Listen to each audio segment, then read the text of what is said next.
नमस्कार, मैं हूं निकिता और आप देख रहे हैं सत्य हिंदी। एक नजर डालते हैं अब तक की सुर्खियों पर। बिहार विधानसभा चुनाव 2025 के लिए महागठबंधन ने अति पिछड़ा न्याय संकल्प जारी किया, जिसमें पंचायत और नगर निकायों में ईबीसी को 30% आरक्षण का वादा किया गया है। इसमें SC/ST जैसी अति पिछड़ा अत्याचार निवारण कानून बनाने और सरकारी ठेकों व शिक्षा संस्थानों में आरक्षण सुनिश्चित करने के प्रावधान शामिल हैं। ईबीसी के लिए शिक्षा और रोजगार में आरक्षण पर आधारित 10 सूत्री कार्यक्रम की घोषणा के लिए पटना में आयोजित कार्यक्रम में कांग्रेस, आरजेडी और वीआईपी के वरिष्ठ नेता मौजूद रहे। अति पिछड़ा वर्ग के 100 से अधिक नेताओं ने भी भाग लिया। इस दौरान कांग्रेस नेता राहुल गांधी ने कहा कि देश और बिहार में नागरिकों के अधिकार खतरे में हैं और इस कार्यक्रम के माध्यम से कांग्रेस अति पिछड़ा वर्ग की सामाजिक और आर्थिक स्थिति सुधारने का प्रयास करेगी। यह कदम आरजेडी कांग्रेस गठबंधन की नीतीश कुमार और बीजेपी के नेतृत्व वाले एनडीए सरकार को चुनौती देने की तैयारी के रूप में देखा जा रहा है।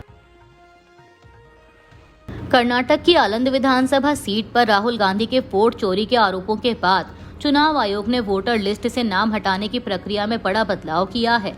आयोग ने अब फॉर्म 6, 7 और 8 के लिए आधार से जुड़े मोबाइल नंबर के जरिए EOTP सत्यापन को अनिवार्य कर दिया है।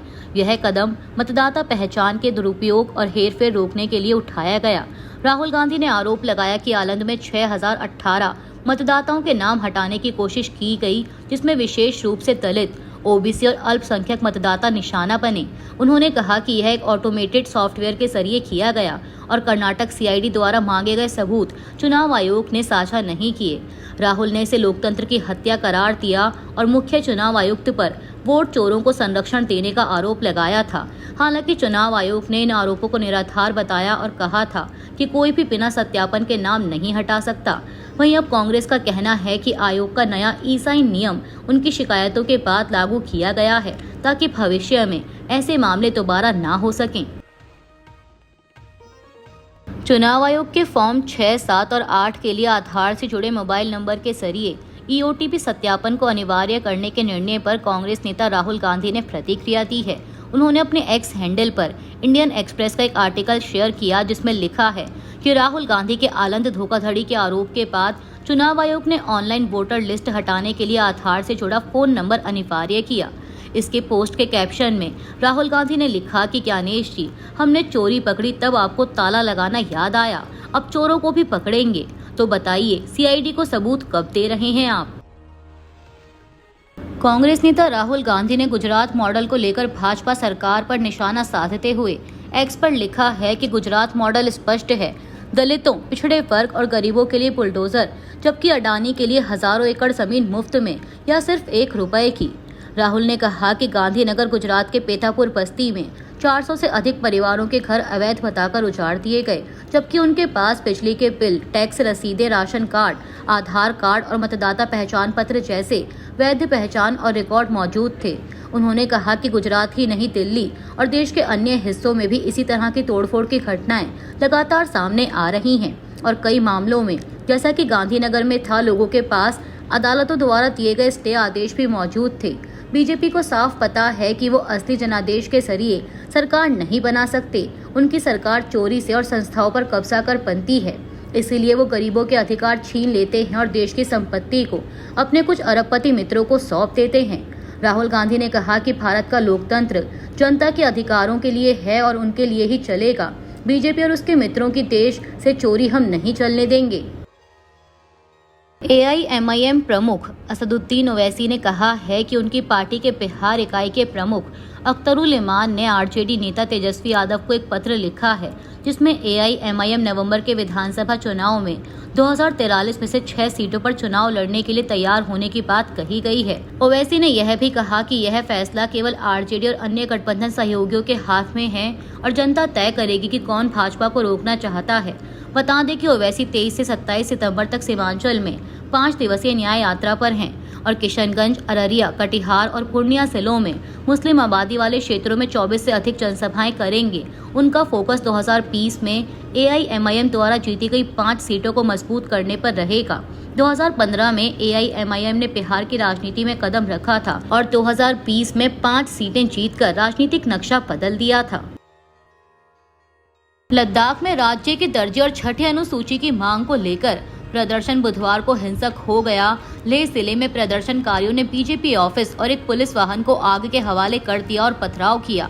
पुलिस ने स्थिति काबू करने के लिए आंसू गैस और लाठीचार्ज का इस्तेमाल किया। यह पहली बार है जब लंबे समय से शांतिपूर्ण ढंग से चल रहा आंदोलन हिंसा में बदला है।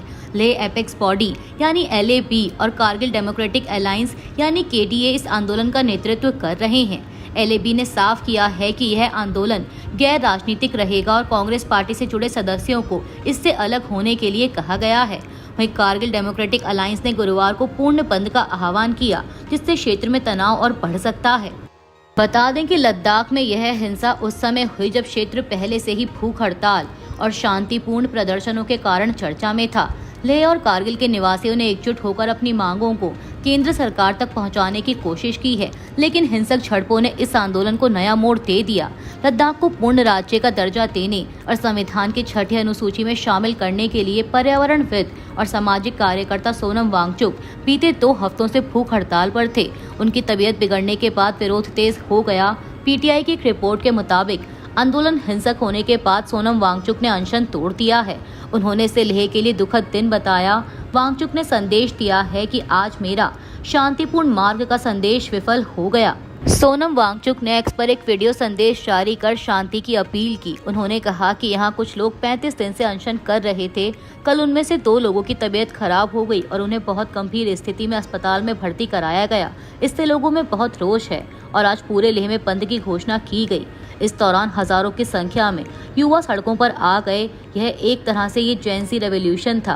5 सालों से वो यानी युवा बेरोजगार हैं। एक के बाद एक बहाना करके उन्हें नौकरियों से बाहर रखा जा रहा है और लद्दाख को भी संरक्षण नहीं दे रहे।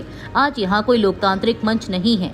सोनम वांगचुक ने किसी भी परिस्थिति में युवाओं से हिंसा का रास्ता न अपनाने की अपील की।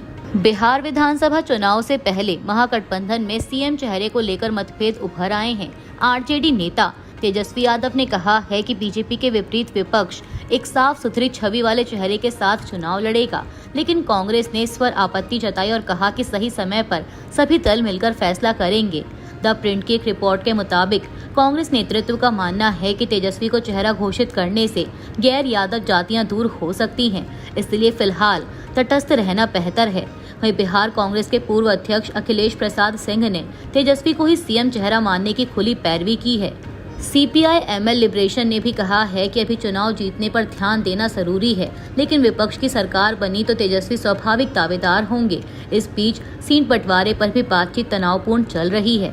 कांग्रेस अध्यक्ष मल्लिकार्जुन खड़गे ने पटना में चल रही CWC मीटिंग में PM नरेंद्र मोदी और केंद्र सरकार पर जमकर निशाना साधा।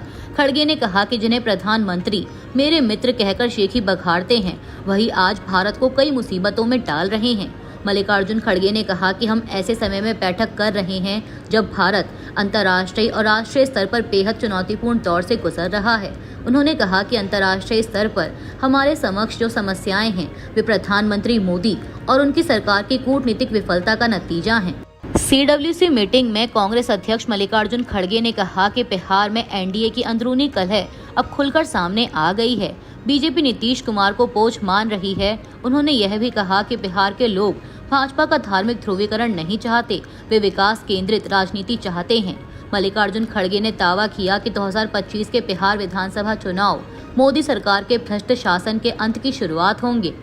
खड़गे ने वोट चोरी के मुद्दे पर भी हमला बोला। उन्होंने कहा कि विभिन्न राज्यों से हुए खुलासों पर सवालों के जवाब देने की बजाय चुनाव आयोग हमसे हलफनामा मांग रहा है।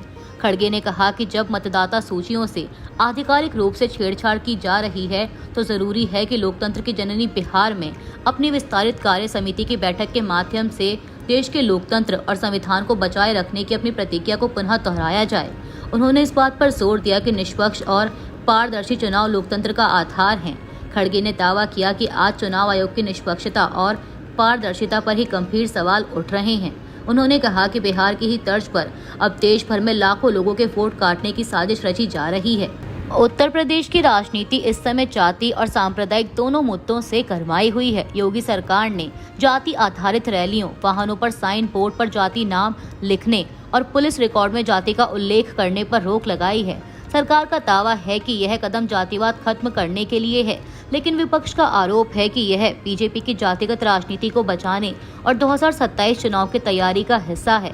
निषाद पार्टी और सुभा सपा जैसी सहयोगी दल इस फैसले से नाराज हैं, क्योंकि उनकी राजनीति जातिगत पहचान पर आधारित है। वहीं कानपुर में बड़ा वफात जुलूस के दौरान लगे आई लव मोहम्मद बैनर पर विवाद बढ़ गया है, जिसके बाद कई शहरों में एफआईआर और गिरफ्तारियां हुई। ओवैसी ने कार्रवाई की निंदा की है। राजनीतिक विश्लेषकों का मानना है कि सरकार विकास में विफल रही है और अब जाति व धर्म को भड़काकर चुनावी रणनीति बना रही है। सवाल यह है कि यह चाल बीजेपी को फायदा दिलाएगी या यूपी को और विभाजित करेगी। अभी के लिए इतना ही। बाकी की देश दुनिया की बड़ी खबरों के लिए जुड़े रहिए सत्य हिंदी के साथ।